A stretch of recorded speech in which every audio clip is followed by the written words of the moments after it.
Hi, hope you're all having a great day, and thanks again for coming back for another Money Not Math conversation.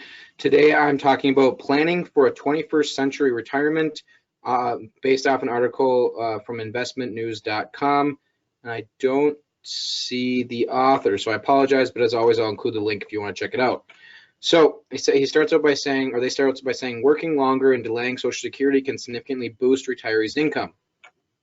Older workers face a series of critical decisions as they transition from the workforce into retirement. Financial advisors are ideally positioned to help their clients navigate these decisions, including when to retire, whether to work part-time, when to claim Social Security, and how to draw down their retirement savings. Steve Vernon, a research scholar at the Sanford Center on Longevity and president of Rest of Life Communications, calls the age from 62 to 70 the retirement opportunity zone, when retirees and their financial advisors can create a game plan for a 21st century retirement that is likely to last longer than those of previous generations. Mr. Vernon will be a featured speaker at the Investment News Retirement Income Summit in Chicago on April 20th through 21st. So I want to stop right here and just mention something that I think is extremely important. So he calls the ages 62 to 70 the retirement opportunity zone, quote unquote. And maybe I'm misunderstanding what he's getting at here, but I completely disagree. I think that's one of the biggest problems with our financial planning industry as a whole right now, is that we're waiting too long to build a retirement income plan, right? If you wait until you're 62 or 70 years old, you can't change the past, so we are stuck with what we have today and just trying to make the best of it. Plus, going back to, what if we aren't healthy when we get to be 62 to 70 years old? We don't even have the choice on when we're going to claim Social Security or how long we're going to work. And I don't remember the statistic, I mentioned it in a different video a few days ago, but there's a significant amount of people over the age of 60 who, even if they wanted to work, they can't. So in my opinion, I believe the earlier you can start planning for your retirement income strategy or your exit strategy from your working years, the better off you're going to be, because the more you understand about how where you put your money today is going to affect you then, the better off you're probably going to be then, right? Rather than, okay, I'm just going to stockpile a bunch of money in all these places that I'm told to put money and then hope for the best once I get there. Sorry for the ding. So that's just something, hopefully I'm clear on what I'm saying there, but I strongly encourage anyone and everyone willing to take the time to listen to this or watch this video, don't wait till you're 62 to build a retirement income plan. In my opinion, the earlier, the better. And then all those other decisions that can be made between you and your financial advisor or whoever you talk to because you trust them can be made. Those can still be made together, but hopefully they're made sooner rather than later. All right, so going back to the article, he says, for many retirees, their new job in retirement is to tackle this big planning challenge, which includes important decisions about medical insurance to augment Medicare, protecting against long-term care risk, enhancing health and longevity, and nurturing a social portfolio that can be critical to well-being. So again, this just further impresses upon the point of why it's so important to plan ahead of time. Just pulling out one of those things, but long-term care risk. Long-term care insurance, for those who don't know, is one of the best tools for protecting your wealth and having to use your money or assets to pay for assisted living and home care and things like that.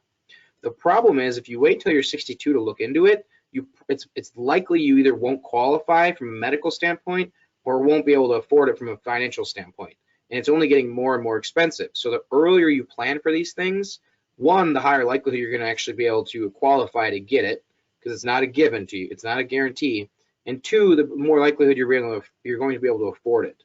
All right, so continuing on. In addition, some retirees may want to consider how to deploy their home equity, whether that's by downsizing to a smaller, less expensive home or taking out a reverse mortgage. Mr. Vernon said during a recent webinar. For those who aren't aware, a reverse mortgage is exactly what it sounds like. All right, so when you have a mortgage, you get to live in your house, and you don't technically own it, the bank does. You're paying them off, right? And once you pay off your home, now you own it. Well, reverse mortgage says, and don't quote me on this, I'm not a reverse mortgage banker by any means, but I just want to give you a general concept. You get to continue living in your house, and the bank pays you to buy it back. And you get to live there as long as you're alive and healthy. But once you pass away, instead of passing on your home to your heirs, your beneficiaries, or your estate, the bank now takes over the home. All right, so they're essentially buying the home back from you. And what that does is it provides tax-free retirement income. All right, so Mr. Vernon, who has written 5 books, I'm not going to go into all the names of it, says retirees should build a retirement income portfolio that's reminiscent of their income during their working days, divided into paychecks and bonuses. In retirement, the paychecks that provide guaranteed income might consist of Social Security benefits, pensions, annuities, and tax-free payments from reverse mortgage to cover fixed costs in retirement. There are also more options, just so you're aware, but he doesn't cover them here. The bonuses could be funded by withdrawals from invested assets, wages, and other sources such as rental income, can pay for discretionary spending such as traveling and social activities. All right, and with that, please keep in mind how much taxable income you have is going to affect how much your Medicare costs and how much your Social Security you actually get to keep.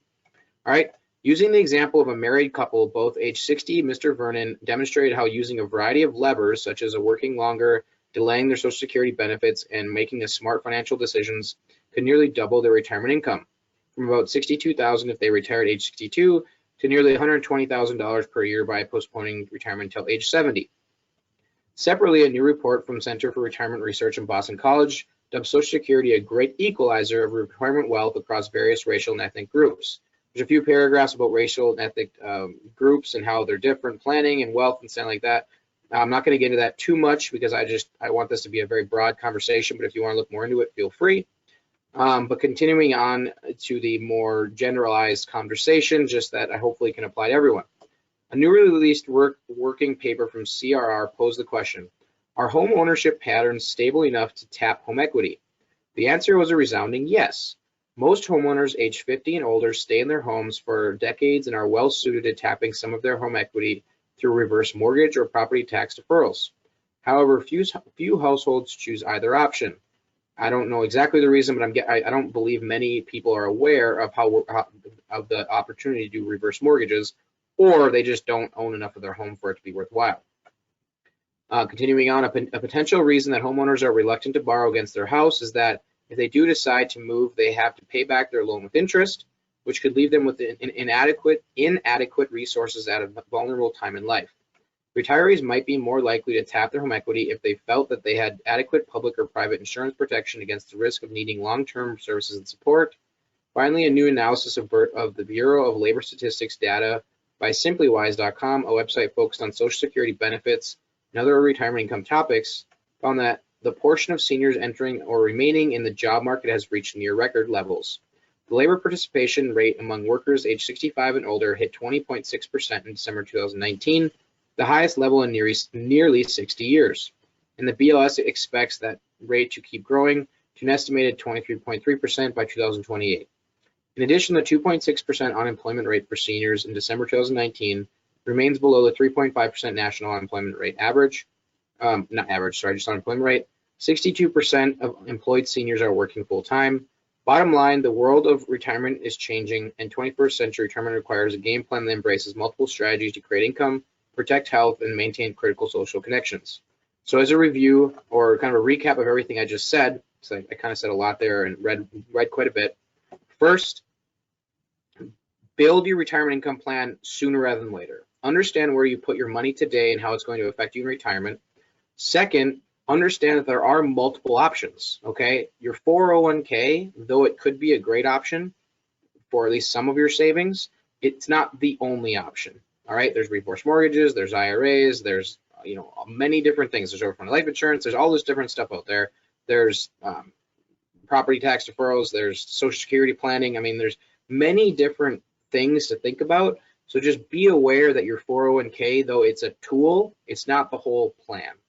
All right. The other thing to be aware of with all this is understanding that if you want to work, great, but maybe it's best to plan for what you want to happen, but prepare for what might happen rather than banking on the fact that you're going to work through retirement because your health may not hold up, or you may just decide later on you don't want to. All right. So hopefully this conversation brought you value. Please let me know what you think by commenting or reaching out. And if you like the video, as always, or podcast, as always, please share it with a friend.